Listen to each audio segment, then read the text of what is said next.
Minsan, may mga pagkakataon, hindi na natin kilala ang sarili natin. Nahihirapan tayong makisama, makiayon. Nahihirapan tayong sabihin yung mga bagay na gusto natin sabihin.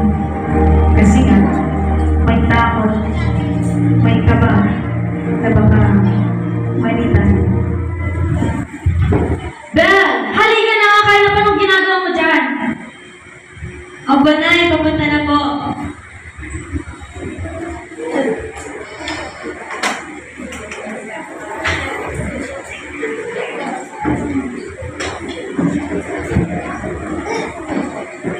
Oh, anong iniyak yung kabila yung grades mo? Ayusin mo, Bella, yung pizza mo may grades. Ikaw pa kayo lagi nagre-review. Kaya mo na yung anak mo, malaki na yan. Halika nga muna at kumain muna tayo. Sige na, hintay, pasok na po. Uy, Bel! Kumusta? Okay lang. Uy, alam mo ba? May transferee. Ang pogi! Alam mo ba? May kayo. Alam mo ba, pag naging jowa mo yun, famous ka na sa campus. True! Sige, pasok na ako. Bel, bye, Bel. Good morning, class. Morning, ma'am. Ngayon, mag-a-announce tayo ng scores ninyo ngayon. Ang highest, 45/50, Miss Jasmine, palakpakan natin. At ang pangalawa naman ay 39/50, Miss Bell, palakpakan natin. Yun lamang, class dismissed. Si Ben ay isang ordinary babae. Naging pataisipan sa kanya yung mga nangyari ngayong araw.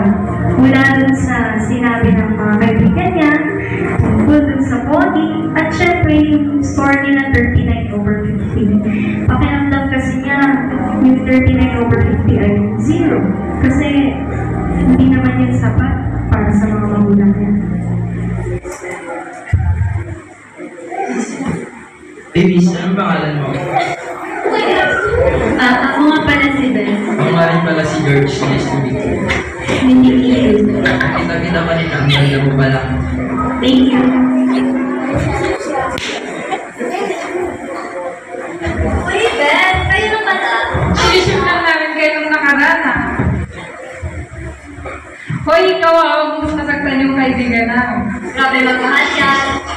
Sige, Bel, mauna na ka. Bye! At yun na nga, naging sila ni George. Dahil sa sinabi ng mga kaibigan niya na famous, sa campus, transferring na po, nag-date sila. At ito ang pinakaunang official relationship ni Belle. Hanggang sa naging sila naman.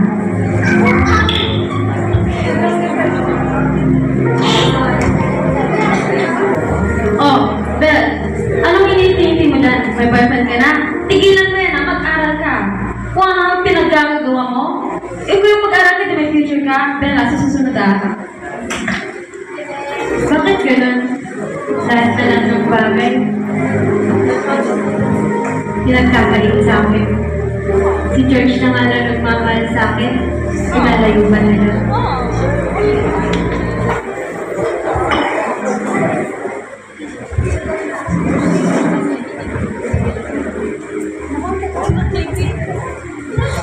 Uy, di ba si George yun? Ba't may kasama siyang babae? Oo, tara, picture natin. Sabay, Bel. Uy, Bel, kamusta ka na? Ay lang. Alam mo ba, nakita namin si George, may kasama siyang babae. What if gawin niya yun?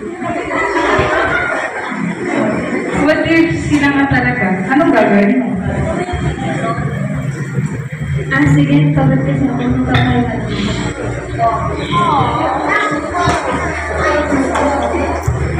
Oo, naman si Bel. Ano naman po yung ibibigay natin sa kanya? Ano mo yung uso ngayon? Anong uso? Yung thirst trap? Tara, sabihin natin kay Pinag-thirst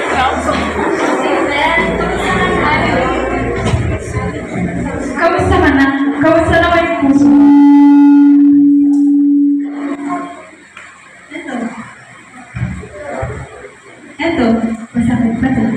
Gabi-gabi kong tinatanong sa sarili ko. Bakit na kaya nagawa yun? Bakit na kaya ako nagawang tumahan?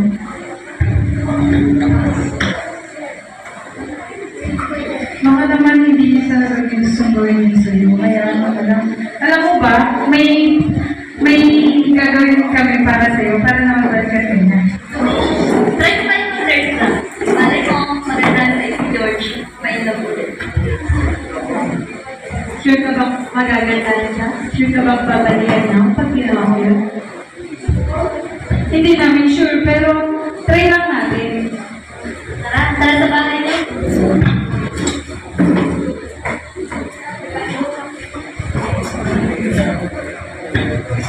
At dahil sa influensya ng mga kaibigan ni Bel, ginawa nga nila, nag-ayos siya at higit sa lahat, naging active siya sa social media. Lahat ng friends, lahat ng mamita niya, ginagawa niya. Kasi nga, sabi nga ng mga kaibigan niya, magiging famous daw siya. Baka sakaling balikan daw siya ni George. Kaya, naging happy niya na ang mag-post, mag-make up, at higit sa lahat, makinis. Maganda na ba ako? Oh, Bel, anong ginagawa ng tao mong kaibigan ito? Akala ko ba magre-review ka? Hindi ko magre-review ka, may makuha sa activities, sa exams, and activity, mga exams, gano'n. Pero sa ginagawa ko, sa tingin ko, wala kayong makukuha. Puro kayo karantihan ang pinagkagawa nyo. Susunod, Bella, tatakin mo sa isip mo to. Ayoko magtanggal mo kaibigan sa pamamahay ko. Narinig mo ba, Bel? O, Banay, Sige, Bel, pumunta na kami. Ang crush naman ng nanay mo. good morning, class. Meron tayong dalawang valedictorian, Miss Jasmine at Miss Bell. Parapahan natin. Yun lang ang class dismiss. Running for valedictorian si Bel. Narinig niya yun, ang sobrang tuwang-tuwa ng puso niya. Nag-aaral siya ng mabuti. Ginuha niya lahat ng araw niya sa pag-aaral. Nakalimutan niya na nga si Georgie. Nakalimutan niya na rin ang social media. Nag-focus siya sa pag-aaral niya kasi baka sakaling makamit niya yung sinasabing valedictorian. Hanggang sa dumating yung isang araw na i-announce na kung sino ba yung nagaling ang valedictorian sa kanilang batch. Good morning, class. Ngayon, i-announce na natin kung sino ang valedictorian. Miss Jasmine, please stand up. Ikaw ang valedictorian. Congratulations. Parapahan natin. Dun tama ang class dismiss.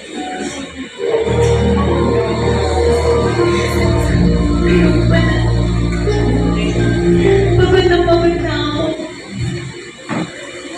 Ginawa ko naman na. Di pa rin ako sapat sa mga magulang ko. Nag-aaral naman ako. Ginugugol ko naman lahat ng oras ko sa pag-aaral na yan. Pero bakit lagi pinsan ko yung pinipinanan mo? Sa bawat pagkukumpara, lalo na ako nakakunan siya. Sana ako na lang siya.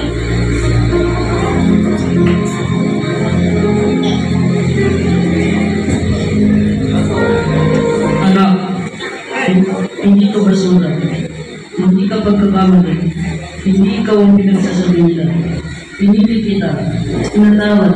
Pinadaya. Ikaw ay akin. Amen.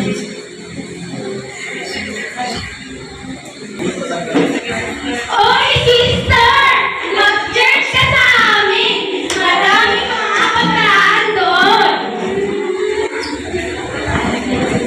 Alam mo ba yung Philippians 4 verse 13? I can do all things through Christ who strengthens me. Alam mo ba yung Isaiah 60 verse 22?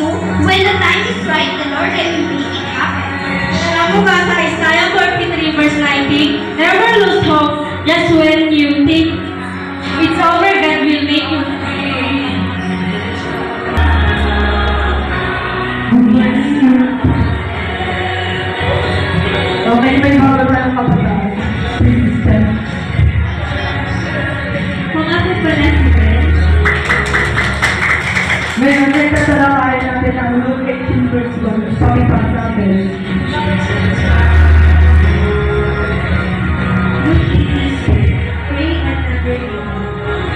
Sabi sa locating verse 1, pray and never give up.